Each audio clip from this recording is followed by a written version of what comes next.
Bullet train परियोजना के लिए ट्रैक स्लैब बनाने का काम जबरदस्त तरीके से चल रहा है। यहाँ पर हम आपको फैक्ट्री के अंदर लेकर आए हैं और ये फैक्ट्री क्यों खास हो जाती है ये आप समझिए। यहाँ लाने का मकसद क्या है? यहाँ मकसद ये है कि आपको दिखाना कि आखिरकार क्वालिटी किस तरीके से मेंटेन की जाती है। यहाँ पर आप देख सकते हैं सारी व्यवस्था की हुई है और सबसे बड़ी बात यह है कि अगर हम इस जगह की बात करते हैं तो यह निश्चित तौर पर कहा जा सकता है कि अपने आप में अलग है। अपने आप में अलग इसलिए है क्योंकि यहाँ पर अगर आप देखें तो किस तरीके से यहाँ पर सरिया को कट किया जाता है। जो अलग अलग चीज़ें हैं उनकी अगर हम बात करते हैं तो उनको किस तरीके से प्रिसीजन के साथ कट किया जाता है। तो यहाँ आप देख सकते हैं कि स्टील सरिया है जिसको खास तरीके से बेंड किया जाता है, मोड़ा जाता है और यह मशीन जो आप देख रहे हैं automatic cut and bend machine है। यानी ये ऑटोमेटिक तरीके से कट करेगी, जितना पीस चाहिए, जिस तरीके का पीस चाहिए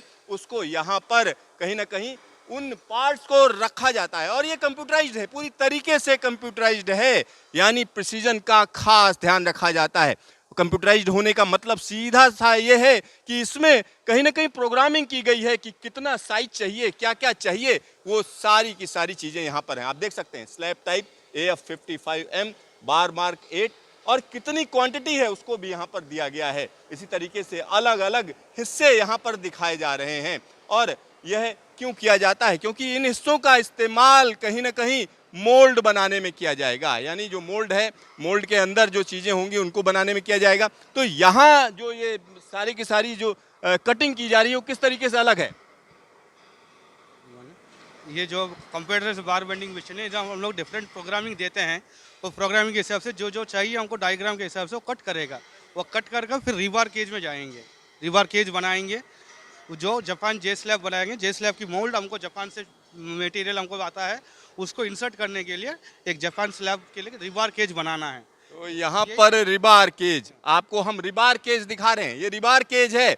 यानी यह जो हिस्से हैं जिनको यहाँ पर लाया गया है, यानी रिबार केज बाहर से आया है। रिबार केज बाहर से नहीं आया, मोल्ड बाहर से आया है। मोल्ड बाहर से आया है, रिबार केज यहीं का है। साथ ही साथ यहाँ जो आप अलग अलग हिस्से देख रहे हैं उनको बड़े प्रिसीजन के साथ कसा जाता है। यहाँ पर देखिए किस तरीके से इसको कसा जा रहा है, पूरे के पूरे रिबार केज को यहाँ तैयार किया जा रहा है। आप देख सकते हैं कि किस तरीके से जबरदस्त काम चल रहा है। और एक और चीज़ मैं आपको बता दूं, इस पर लगातार जापान नज़र रखे हुए है। जापान के जो एक्सपर्ट्स हैं वो यहाँ पर मौजूद हैं और यहाँ पर हम आपको दिखा रहे हैं किस तरीके से रिबार केज को यहाँ पर बनाया जा रहा है, तैयार किया जा रहा है। खास तरीके का यह प्रोसेस है। अब जब यह तैयार हो जाता है, एक फाइनल शेप आता है, तो आप देख सकते हैं रिबार केज यहाँ पर फाइनल शेप में है, यानी अंतिम चरण में है।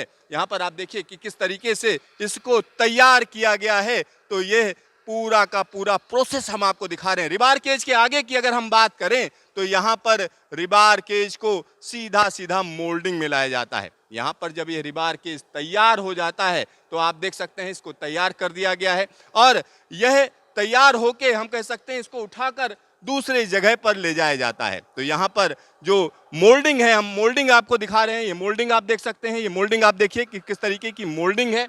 तो यह मोल्डिंग, अगर इसकी खासियत की बात करें तो यह निश्चित तौर पर कहा जा सकता है कि यह जापान से मंगाई गई है। तो रिबार केज के बाद हम कह सकते हैं ये मोल्डिंग है। मोल्डिंग के अंदर इसको एक खास तरीके के प्रोसेस से, एक हम कह सकते हैं लिफ्ट से उठाकर यहाँ पर रखा जाता है। अलग अलग पार्ट्स हैं जिनको यहाँ पर जमाया जाता है, इनको लगाया जाता है, फिटिंग्स हैं इनको फिट किया गया है। देखिए किस तरीके से इसको फिट किया गया है। अब यह तैयार जब हो जाता है पूरी तरीके से तो अगला प्रोसेस शुरू होता है। यानी इस जगह पर आप देखिए कि किस तरीके से मोल्डिंग के अंदर रिबार केज को डाला गया है और यहाँ ये मशीनें, कुछ हम कह सकते हैं हर चीज़ पर इस पर नज़र रखी जाती है और जापान के एक्सपर्ट यहाँ पर लगातार मौजूद रहते हैं कि कोई क्वालिटी में समझौता ना हो। क्योंकि जे स्लैब, जे ट्रैक स्लैब इसे बोला जाता है, जापानी तकनीक है। और जब हम बुलेट ट्रेन परियोजना की बात करते हैं तो जापान की सहायता से इस पूरे के पूरे प्रोजेक्ट को तैयार किया जा रहा है। तो यहाँ किस तरीके से ट्रैक स्लैब बनाया जा रहा है आप देख सकते हैं कि बड़ी संख्या में यहाँ पर कारीगर काम कर रहे हैं। एक बड़े इलाके फैला हुआ ये कारखाना आपको दिखा रहे हैं और हर एक स्लैब का वजन 3.9 टन होता है। 9 टन।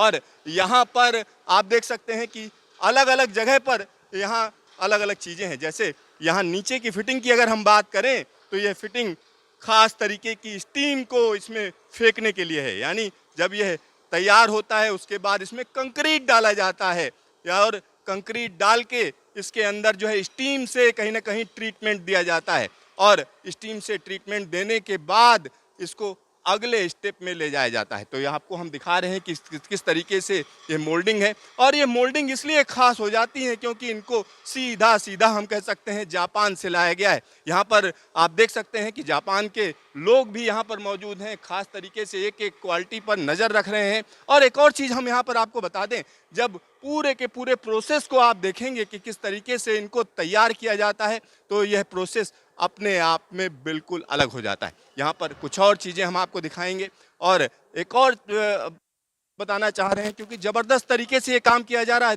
तीन कारखाने एक रहेंगे। पहला कारखाना हम आपको दिखा रहे हैं, जब इसमें सीमेंट डाल दी जाती है उसके बाद हम कह सकते हैं अगला प्रोसेस शुरू होता है। और अगला प्रोसेस क्या है, तैयार हो जाती है जाता है को दोबारा मापा जाता है, प्रिसीजन के साथ एक एक चीज को देखा जाता है। यहाँ पर हम आपको वो भी दिखाएंगे। और एक और चीज हम आपको बता दें, जब हम बात करते हैं भारत के पहले बुलेट ट्रेन प्रोजेक्ट की तो निश्चित तौर पर इसमें कई चीज़ें अनोखी हैं। साथ ही साथ तकनीक की अगर हम बात करें तो तकनीक अपने आप में निश्चित तौर पर कही जा सकती है कि अपने आप में अनूठी तकनीक है। और यहाँ पर हम आपको दिखा रहे हैं कि किस तरीके से यह पूरा का पूरा कारखाना काम कर रहा है।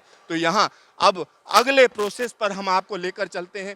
जब यह ट्रैक स्लैब तैयार हो जाता है तो ऐसा नहीं है कि इसको सीधा सीधा भेज दिया जाए आगे, इसको मापा जाता है और एक एक चीज को बारीकी से मापा जाता है। खास तरीके के उपकरण का इस्तेमाल किया जाता है। जिस तरीके से बनाना चाहिए उसमें कोई फर्क तो नहीं है, कोई दिक्कत तो नहीं है। अगर दिक्कत होती है तो उसको रिजेक्ट कर दिया जाता है। तो यहाँ पर जो ट्रैक स्लैब बनकर तैयार हुआ है वो हम आपको दिखा रहे हैं किस तरीके से यह ट्रैक स्लैब पूरी दुनिया में कह सकते हैं कि भारत की स्पीड को आगे बढ़ाएगा, निश्चित तौर पर आगे बढ़ाएगा। और यहाँ पर वो ट्रैक स्लैब कैसे बनाया जा रहा है वो हम आपको दिखा रहे हैं। जब यह ट्रैक स्लैब यहाँ पर हम कह सकते हैं कि सारे के सारे टेस्ट में ओके हो जाता है, प्रिसीजन के साथ देखा जाता है, कोई परेशानी नहीं, कोई दिक्कत नहीं है, फिर नेक्स्ट लेवल पर इसको ले जाया जाता है। तो यहाँ पर हम अगला चरण आपको दिखाते हैं, इसके बाद क्या होता है। आप देख सकते हैं कि किस तरीके से इस ट्रैक स्लैब को आगे पहुंचाया जाता है। इसको उठाकर जब आगे ले जाते हैं तो हम कह सकते हैं अगला जो प्रोसेस होता है वो सीधा सीधा इसको पानी में ठंडा करना, यानी इसको हम कह सकते हैं कुछ दिनों तक पानी के अंदर रखा जाता है। देखिए ये तैयार ट्रैक स्लैब है, लेकिन यहाँ से ये बाहर नहीं जाएंगे, इनको एक टैंक में रखा जाता है, इसको क्योरिंग टैंक बोलते हैं। तो क्योरिंग टैंक के अंदर डाला जाता है। तो यहाँ आप देख सकते हैं कि कई ढेर सारे ट्रैक स्लैब आपस में जोड़कर इसमें डाले गए हैं, रखे गए हैं और इसमें लगातार पानी चलता रहता है। क्योंकि जब सीमेंट की अगर हम बात करते हैं, जब ये हम कह सकते हैं सॉलिड होती है या जमती है तो उसके बाद ये गर्मी छोड़ती है। तो इस गर्मी को खत्म करने के लिए धीरे धीरे करके जमाने के लिए एक खास तरीके का क्योरिंग प्रोसेस होता है। जब यहाँ पर 3 दिन हो जाते हैं उसके बाद इसको ट्रक पर लादा जाता है और सीधा सीधा जो वर्क साइट है वहाँ पर भेजा जाता है। तो निश्चित तौर पर यह तकनीक भारत के लोग भी समझ रहे हैं कि किस तरीके से बनना है। खास तरीके की सीमेंट है उसका इस्तेमाल किया जाता है और ट्रैक स्लैब जल्द से जल्द ट्रैक पर पहुंचाए जा रहे हैं, क्योंकि भारत की पहली बुलेट ट्रेन को जल्द से जल्द चलाया जाना है। कैमरामैन शकील अहमद के साथ सिद्धार्थ, न्यूज स्टेशन, किमगांव, सूरत।